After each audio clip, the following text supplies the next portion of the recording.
Maligayang pagbabalik sa aking channel kaibigan para mas lalo ka pang kiligin at updated sa mga bagong movies, K-drama series. Pwede bang makahingi ng konting pabor? Paki-like and subscribe naman ng aking channel. Muli, salamat kaibigan!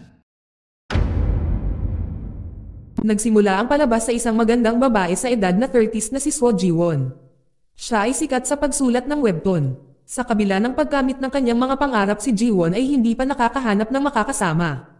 Ang kanyang dalawang matalik na kaibigan na sina Ranju at Ayoung ay katulad niya na naging single ng ilang taon. Si Ranju ay isang sikat na radio host na maraming tagahanga.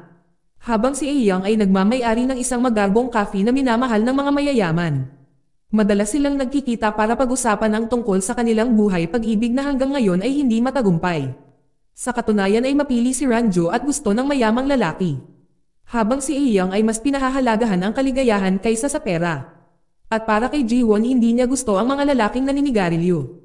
Isang araw ay makakakuha si Ji-won ng isang bagong empleyado sa kanyang opisina na nagngangalang Sung-yu na maging personal editor. Nagmakita siya ni Ji-won ay na-impress ito sa kanyang katangian. Pagkatapos ay pumunta sila sa bar. Itong si Sung-yu pala ay kaibigan ni Ji-won noong nasa high school sila. Siya rin ang kanyang unang pag-ibig. Habang si Ranju ay nasa isang blind date sa isang mayamang abogado. Sila ay nasa cafe ni Ayoung at nag-order ng pinakamahal na beer. Uminom sila hanggang sila ay malasing. Sa kabilang banda, si Ji-won at Sung-yu ay tumatambay sa isang coffee. Patuloy na tinutokso ni Ji-won si Sung-yu sa pag-alis ng walang sinasabi. Kaya hindi na umatras si Sung-yu at halos halikan si Ji-won. Habang si Ranju kasama ang kanyang kadate, hindi nila mapigilan ang kanilang mga sarili dahil sila ay lasing. Samantalang may isang binata na nakilala si Ayoung na bumisita sa kanyang cafe. Sa umaga ay nagsisi talaga si Ranju sa paghalik niya sa isang lalaki na isang oras pa lang niya nakilala. Noong araw ding iyon ay dumating si Ji-won sa kanyang opisina at mainit na tinanggap binati siya ni Sung-yu.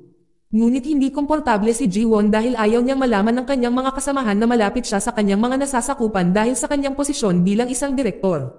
Sa isang pagpupulong humiling siya kay Sung-yu na kumilos na parang wala silang relasyon sa trabaho. Mamaya noong hapon nagkita sina Ji-won at Ranju sa cafe ni Ayoung, binisita sila ng isang misteryosong lalaki na kanina pa pumupunta sa cafe ni Ayoung. Nawalan ng kontrol si Ayoung at Ji-won at Ranju ay pinigilan siya. Noong nasa kolehiyo sila si Ayoung ay na-inlove sa isang misteryosong lalaki na nagngangalang Baeong na nag-stalk sa kanya kanina sa coffee shop. Si Ayoung at Baeong ay nahulog agad sa isa't isa at nagsimulang mag-date ng opisyal. Hindi nagtagal matapos silang magkaroon ng masayang relasyon sa loob ng maraming taon at plano pa nilang magpakasal pagkatapos ng kolehiyo. Sa kasamaang palad ay nahuli ni Ayoung na niloloko at hinahalikan ni Baeong ang ibang babae na ikinadurog ng kanyang puso. Sa kabila ng pagiging matatag niya ay hindi niya naiwasan ang sakit. Mula noon ay nagpasya siyang umiwas ng tuluyan sa pag-ibig. Dahil sa trauma na kanyang naranasan. Hanggang sa kasalukuyang si Ji-won at Ranju ay matatagpuan si Ayoung na nag-iisa sa kagubatan. Nalulungkot siya tungkol sa kanyang nakaraan at napagpasyahan nilang uminom ng kaunti para kay Ayoung. Matapos makatulog si Ayoung at Ranju, tinawagan ni Ji-won si Sung-yu upang humingi ng paumanhin para sa kanyang masungit na pag-uugali. Sa pag-uusap ng hindi sinasadyang nabanggit ni Ji-won na siya ay wala pang boyfriend na ikinatuwa ni Sung-yu. Sa sumunod na araw nakasalubong ni Ji-won ang isang gwapong lalaki na nagngangalang Cha Do-hoon sa isang laundry. Nagkataon namang siya ang direktor ng kasalukuyan nilang webtoon project na isang romantic story na nakatakdang ipalabas sa lalong madaling panahon. Si Ranju ay nakakaramdam ng sama ng loob tungkol sa pakikipagrelasyon sa isang lalaki na nagtatrabaho sa cafe ni Ayoung na umaasang mapanatili ang kanyang atensyon. Ang lalaking ay si Junyoung na 24 na taong gulang, 6 na taon na mas bata kay Ranju. Mamaya sa bahay nakatanggap si Ji-won ng isang mensahe mula kay Sung-ju na nag-imbita sa kanya sa isang lugar. Nang hindi sinasadyang sumagot si Ji-won sa mensahe ni Sung-yu. Noong hapon ay dumating si Sung-yu sa bahay ni Ji-won at sabay silang pumunta sa isang lugar. Noong mga oras na iyon ay muling binisita nila ang kanilang high school na binalikan ang lahat ng mga aktibidad na dati nilang ginagawa ng magkasama.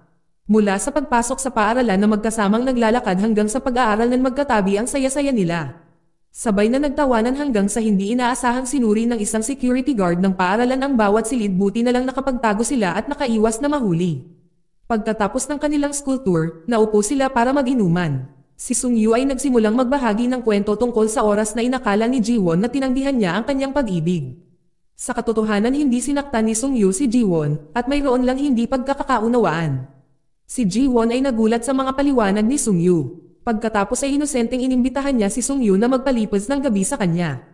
Mabilis silang nagtungo sa isang hotel pagkatapos noon habang sila ay nagpapaka-intimate, nakita ni Ji-won ang telepono ni Sung Yu na tumunog at isang babae ang tumatawag. Si Ji-won ay nagulat, ngunit nagpa siya na huwag pansinin ang kanyang mga hinala para maiwasan ang hindi pagkakaunawaan at natulog kasama si Sung Yu. Kinabukasan ay masaya si Ji-won na pumunta sa kanyang dalawang matalik na kaibigan. Doon ipinakilala siya ni Aeyang kay Junyang na kakilala ni Ranjun at nakipag-blind date sa kanya. Sa ilang sandali matapos sumama sa kanila si Ranjun na may bahagyang galit na ekspresyon na medyo nahihilo. Silang lahat ay nag-uusap tungkol sa kanilang buhay. Ibinahagi ni Ji-won ang pagsasama nila ni Sung Yu na ikinagulat ng kanyang kaibigan. Dahil hindi pa nila narinig na nakikipag-date o natutulog si Ji-won sa isang lalaki noon. Sa kabila ng kanilang mga alalahanin ay nagtiwala si Ji-won kay Sung Yu at naniniwalang hindi siya sasaktan muli. Subalit sinabi ni Ranjun na may mas maraming karanasan na kung ang isang lalaki ay hindi makipag-ugnayan sa kanya pagkatapos may nangyari, baka hindi siya mabuting tao. Pagkarinig na tumahimik si Ji-won dahil totoo naman ito, hindi pa siya kinokontak ni Sung Yu. Samantalang si Sung Yu mismo ay nakikipagkita sa kanyang kasintahang si Hae-ryung na tumawag sa kanya kahapon. Pagkatapos ng mga araw si Sung Yu ay hindi pa rin nakikipag-ugnayan kay Ji-won kahit na sinubukan niyang tawagan at i-message siya. 2 araw na ang nakalipas at si Ji-won ay nag-aalala, ngunit nang siya ay nagpasya na gumawa ng isang huling tawag ay sa wakas ay sumagot ito, ngunit ang kanyang tugon ay tila walang kabuluhan. Medyo nadismaya si Ji-won pero nung lumingon siya may nakita siyang bagong palapit sa kanya na nakangiti. Mabilis na natunaw ang puso ni Ji-won kahit na 3 araw na siyang naiinis sa kanya. Agad siyang natuwa nang sabihin niyang miss niya na siya. Pagkatapos makaramdam muli ng saya si Ji-won ay hinatid siya ni Sung Yu sa kanyang bakuran. Bago umalis si Sung Yu ay tapat na ibinahagi ni Ji-won ang kanyang pagkabigo noong nakaraang araw tungkol sa pagkawala niya. Nang walang salita pagkatapos nilang gawin ang bagay na iyon. Gayunpaman sa kanyang mapang-akit na mga salita ay nagawa ni Sung Yu na mapangiti muli si Ji-won. Samantala sa cafe dumating si Bae-ong at sinubukang makipag-ugnayan ulit kay Aeyang. Na nakakagulat na tumanggi siya sa imbitasyon at binuhusan pa niya ng isang balde ng yelo si Bae-ong, mariin niyang sinabi na ayaw na niyang makita siya lalo na ang makipagbalikan sa lalaking naging dahilan ng kanyang pagkabigo. Sa gabi pumayag si Ji-won sa imbitasyon ni Sung Yu na manood ng isang pelikulang ginawa niya na malapit ng ipalabas. Gayunpaman pagdating nila sa sinehan ay hindi siya pinansin ni Sung Yu at tinanggap ang ibang bisitang VIP sa halip. Sa loob ng sinehan si Ji-won ay nakasalubong ni Do-hun. Sa tuwing siya ay nakita o nakipag-eye contact sa kanya si Ji-won ay nakaramdam talaga ng awkward. Si Sung Yu kalaunan ay sumama sa kanya at nanood sila ng pelikula ng magkasama. Pagkatapos ng pelikula, hiniling ni Sung Yu kay Ji-won na maghintay ng isang bagay na napakahalaga bago sila umalis. Pagkatapos naghintay si Ji-won kay Sung Yu sa kanyang sasakyan, nang makita niya ang isang hugis pusong kwintas ni Sung Yu na may nakalagay ang initials ni Hae-ryung. Ikinagulat niya ito, ngunit sinubukang umarte si Ji-won na parang walang mali. Subalit nang ipinakita sa kanya ni Sung Yu ang isang larawan sa susunod nilang destinasyon. Sa pagkakataong iyon napagtanto ni Ji-won na may ibang kasintahan nga si Sung Yu dahil tumawag si Hae-ryung. Subalit sa kanyang alindog ay nakumbinsi ni Sung Yu si Ji-won na hiwalay na sila at hindi na sila magkasama. Samantalang sa cafe ni Aeyong, dumating si Ranju kasama ang kanyang bagong blind date na mas matanda at mas matagumpay kay Junyong. Sinadya niya ito sa harap ni Junyong para wala siyang aasahan. Gayunpaman determinado si Junyong na ginawa ito ni Ranju dahil natatakot siyang mahalin siya ng isang lalaki na mas bata sa kanya ng 6 na taon at ordinaryong coffee worker lang siya. Naging totoo dahil pagkatapos ng blind date ay mukhang down si Ranju at nakakalungkot na hindi natuloy ang date at hindi nagustuhan ni Ranju ang taong nagyaya sa kanya na matulog na magkasama. Kalaunan ay bumalik siya sa coffee shop, doon hindi niya maiwasang maakit sa mainit na kapaligiran na ibinigay ni Junyang. Kinabukasan pumunta si Ji-won sa kanyang opisina na nagdududa pa rin. Subalit ang kanyang mapang-akit na kakayahan ay natunaw ang kanyang mga pagdududa nang siya ay malapit na halikan. Sa kanilang talakayan tungkol sa nalalapit na webtoon, tinukso ni Do-hun si Ji-won sa pamamagitan ng pagbanggit ng isang babaeng karakter na nagdurusa dahil sa pagtataksil ng kanyang nobyo. Dahil ang babae ay pipiliin na manatili sa kanya kahit na alam niyang niloloko siya. Nagulat si Ji-won at napagtanto ang kanyang kalagayan. Nang si Sung Yu ay pumasok at nagbago ang mood. Nang maglaon ay magkasama sila at mas nakaramdam si Ji-won ng kumpiyansa matapos ang mga salita ni Do-hun. Direktang nagtanong siya kay Sung Yu tungkol sa tunay na pagkakakilanlan ni Hae-ryung. Noong nagkita si Sung Yu at Hae-ryung, noong mga oras na iyon ay tinapos ni Sung Yu ang kanyang relasyon kay Hae-ryung. Sa kasalukuyan hindi pa pala talaga nagtanong si Ji-won tungkol kay Hae-ryung kay Sung Yu. Dahil ilusyon lang ito at hanggang ngayon si Jiwon ay hindi pa rin alam mahiwalay na si Sungyu at Haeryong. Samantala si Ranju at Junyang ay magkasama at nagkakagusto na sa kanya si Junyang. Tinanong ni Ranju si Junyang kung totoong gusto niya ito at bilang tugon ay hinalikan niya ito para ipakita ang kanyang pagmamahal. Kinabukasan bumalik si Jiwon upang makipagkita kay Iyong para pag-usapan ang tungkol kay Sungyu na hindi inaasahang bumalik.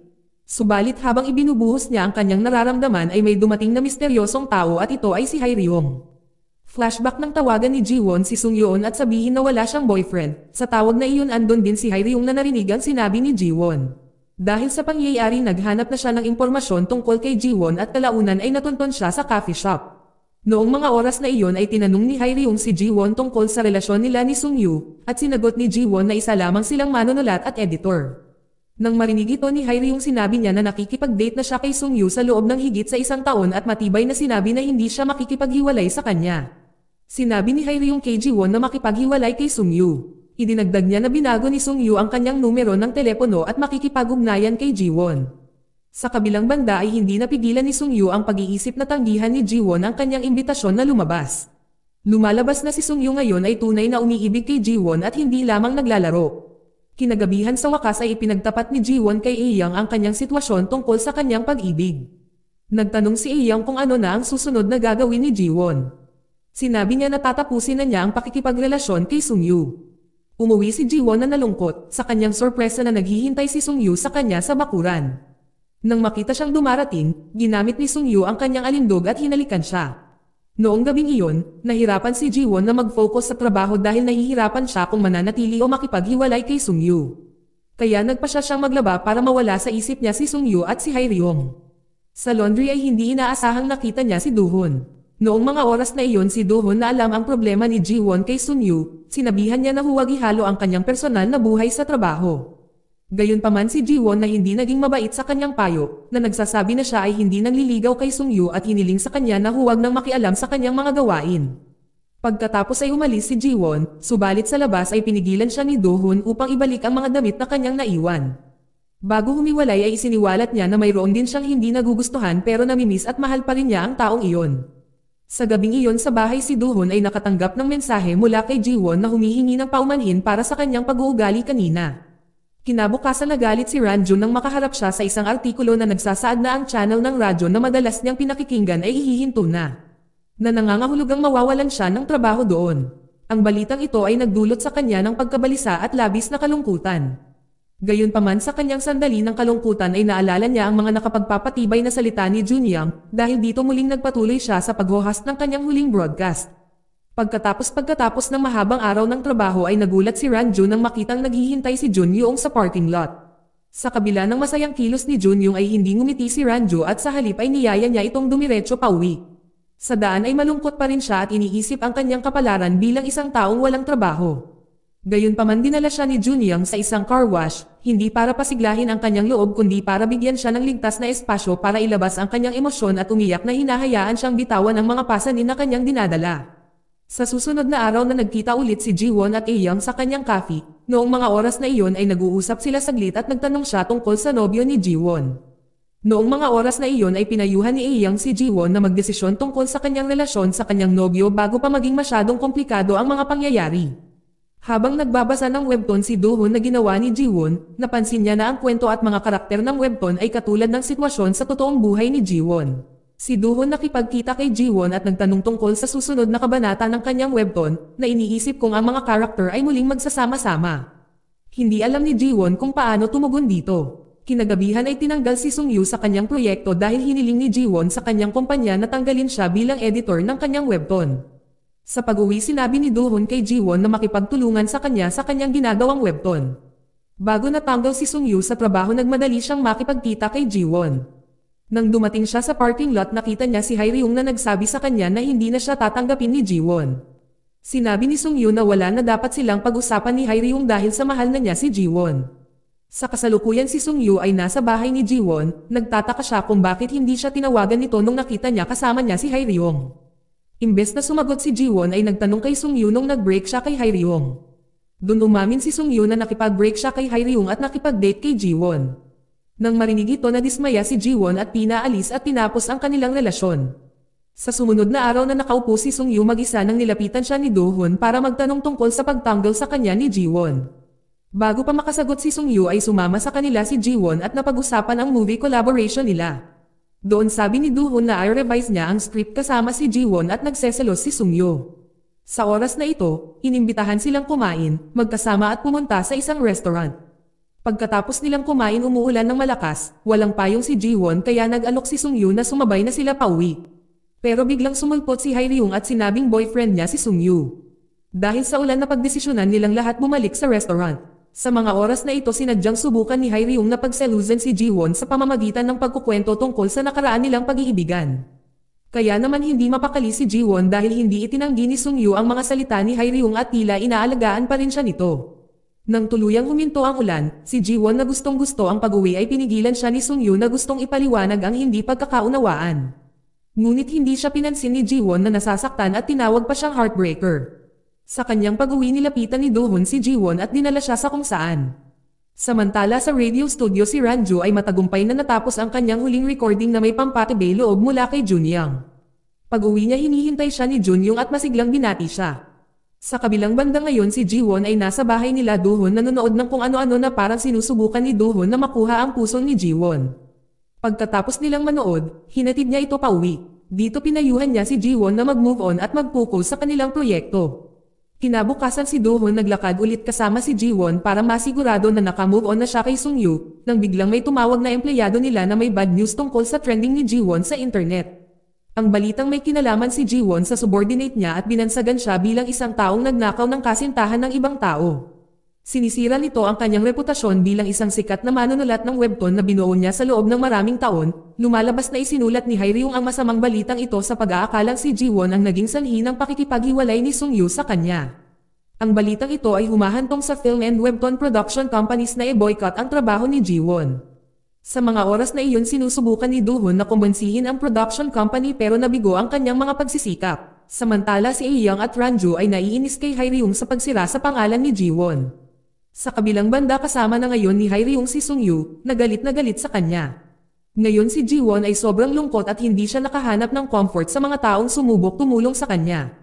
Umiwas pa siya kay Do-hun na gustong samahan siya. Mas lumala pa nang hintayin siya ni Sungyu sa labas ng bahay niya. Nagsalita si Ji-won ng marahas sa kanya na humihiling sa kanya na huwag na siyang makitang muli. Sabi niya na sinira nito ang lahat ng mga pangarap niya na ipinaglalaban niya sa loob ng maraming taon. Isang linggo pagkatapos ng pangyayari, natanggap ni Ji-won ang mapait na realidad na kinaharap niya. Doon niya nakita si Hae-ryung na nagbago ng hitsura. Noong mga oras na iyon, hindi siya sinisisi ni Ji-won sa nangyari. Dahil naniniwala siyang hindi matatanggap ng sinumang babae ang pagkawala ng kanyang kasintahan. Siya rin ang may pananagutan sa hindi pagkumpirma na may kasintahan na si Sungyu. Pagkatapos ay nagkita si Ji-won at Do-hun.